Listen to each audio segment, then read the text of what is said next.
Yeah, so these walk-in intros are never gonna get old, are they? Ladies and gentlemen, yeah, they're never gonna get old. Anyways, y'all, welcome back to another video on the AJ Plaze channel. Today, guys, I am bringing y'all the preview for the 2022 MLW World Series, boys. Boys and girls, guys, we have made it to the point of the year. It's the World Series. We have 3 weeks of now some chaos in MLW wiffle ball. This time it's at SoFi Stadium, and it's showcasing two of the most electric teams in the league right now. You got the surging downtown Diamondbacks going against the AL champions, finally, Coastal Cobras. Now that we have the World Series matchup, I'm going to be giving you guys a little bit of a preview as to like each team, what they got. The pitching matchup, I'm going to break that down a little bit, as well as the X factors, and then finally my predictions. So let's get right into it. First off, we're looking at each team's landscape, like how they're looking. We're going to start off with the Coastal Cobras, because these guys, from the start of the season, they've all grown very close together. They've all improved collectively, and they're sending out Brendan Baranowski on the mound, probably, and they are going to also have Drew Davis, Sean Flynn, Sawyer Bean, and Tyler Gustis. I believe that's how you pronounce his last name for real, but Gus. They're going to have those 5 guys heading out to LA, heading out to Hollywood. Those guys are going to be playing for them. That's the roster for the series for those guys. For the downtown Diamondbacks, those guys sending out Jimmy Norp, their captain, on the mound, and then right behind him you got Jonah Heath and Michael Shima, who are going to be there. And then meanwhile, Trey Flood and Casey Bennett, they will be also out there. However, will they get playing time? We don't know. Each team is going to be having 5 guys on the field. Sadly, Andy Durand unfortunately could not go to this World Series, which I really wish he could. But I think this might be his last season for football, but it sucks, because I really would want to see Andy, the guy who has been with the Cobras since the Drew David, like the early days of the Coastal Cobras. I'd love to see him go ahead, go to SoFi and win it. I wish he was there, unless MLW is just trying to psych us out, because I'm recording this after I've seen photos of like who's actually going to be at these series, right? So like they might be trying to psych me out a little bit here and, you know, not showcase Andy, but Andy might be there. It would be a pleasant surprise if he was. So anyways, we're gonna take a look at the pitching matchup, the lineup. So pitching matchup, oh my. Most of the series is going to be Brendan Baranowski, the Cy Young candidate for the regular season, versus Jimmy Norp, who just threw a perfect game against the Midwest Maulers, probably the Cy Young candidate for the postseason, I would say. These two have been the best pitchers this postseason. It's definitely, like, they both have similar arsenals. They both showcase a slider. They have a riser. There's a drop in there as well. All kinds of movement on their pitches. And they're very strategic pitchers as well, especially Jimmy Norp. He likes to use that 1 warning per inning to his advantage and get dangerous hitters out.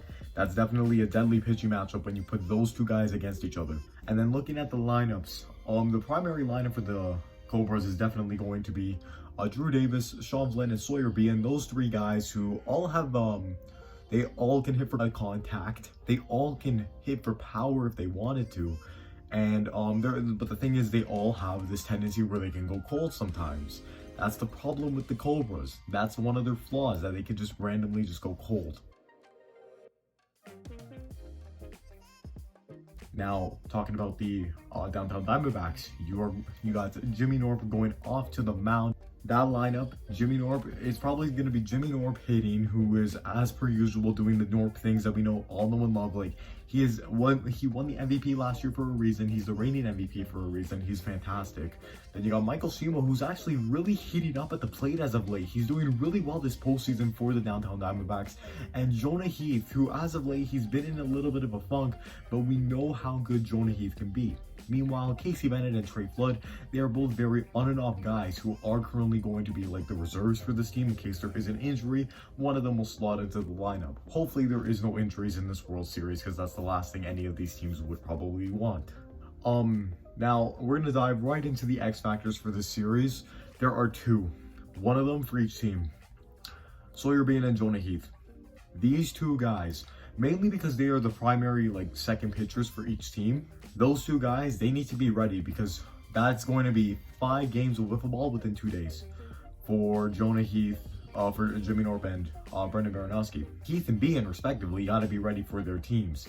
they need to be able to at least deploy out their second pitchers, I think, for one game. They gotta have that ready to go, because there's no way that Brendan Baranowski and Jimmy Norp are going to blow out their arms after one day and expect to pitch every single inning the next day. You need to be really careful with how you manage this if you are Jimmy Norp or Drew Davis. So, but still, even at the plate, those guys, when they are on, they are dangerous. Jonah Heath, we saw what he did against the Eagles, both in the regular season and postseason. Especially the regular season, he did fantastic. Sawyer Bean in the Predators series this regular season, oh my, he showed no mercy, bro. Those two guys, they're the X factors for their team. They are the missing pieces in a lineup for both sides right now that are working. You see the similarities in these teams? Bro, for the Cobras, you have hitters in Drew Davis and Sean Flynn who are doing well. Sawyer Bean's a little bit cold. As for the Diamondbacks, Norp and Shima are doing pretty well. Jonah Heath is a little bit cold. Those two guys are also the second pitchers.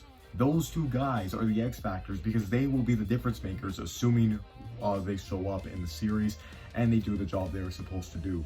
Those guys are going to really make a difference, and that's why I have them both as my X factors for this series.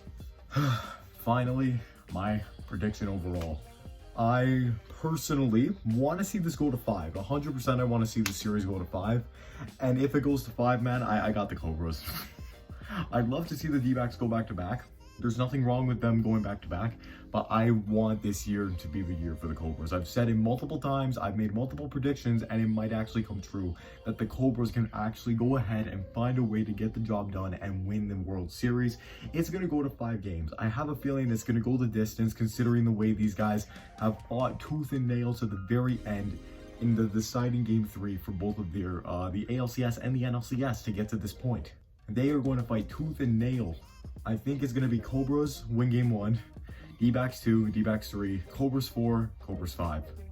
That's my prediction for literally the order of games that they're going to win. Watch, bro, watch. Now it's going to be inverse completely. Like now it's going to be D-backs 1, Cobras 2, 3, D-backs 4, 5. Again, it's going to go to 5 games. It's going to be Cobras in 5. That's what I got winning the series. That's who I got winning the series. That's how I think this is probably going to end up going. And it's going to be a bloodbath. It's going to be insane. This is the first time that the Diamondbacks have played Drew Davis since the 2020 opening day series for those teams, where Gavin Nareski, Mason Jewell, Mitchell Teal, and Brendan Schultz took part in that series. You know how long it's been? It's been a long ass time. And now Drew Davis can prove who are the rich and the poor man snakes in a World Series matchup that proves it. He's going to be there. He wasn't there in the Vermont series, which sucked. Now he's going to be there. He is going to be there. He can defend his words. He's got his team behind him, but they are going against an equally powerful squad who have very similar strengths and weaknesses right now.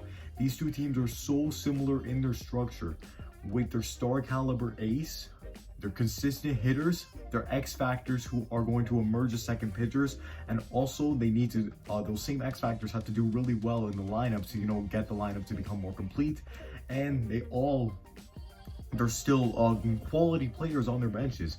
Like Gus, Trey Flood, and Casey Bennett are all very quality players on those benches who can come in if ever needed and actually be able to produce. So this is going to be a very close series, and it starts tomorrow, guys. You better be buckled up and ready to go for one of the best series in MLW that you're going to see all time. Not to mention, this is at SoFi Stadium, probably the biggest location that they've ever gone to, that they've ever traveled to. This is huge for the league's publicity, and it's going to make a huge difference in the World Series. I feel like the different atmosphere is going to make things much more competitive, more exciting, and it's going to really just change. It's going to change things up quite a bit. Anyways, guys, yeah, Cobras in 5, man. I'm going all in on the Cobras here. I want them to win very badly. I'm a Magic fan, but I'm rooting for the Cobras here because I want to see them get it done. It would be incredible to see them do such a thing. I want to thank you guys all very much for watching this video. I will see you guys all next time. Peace out. And also, Matt, again, I know you're busting my balls for a Sim League video. You're gonna get it soon.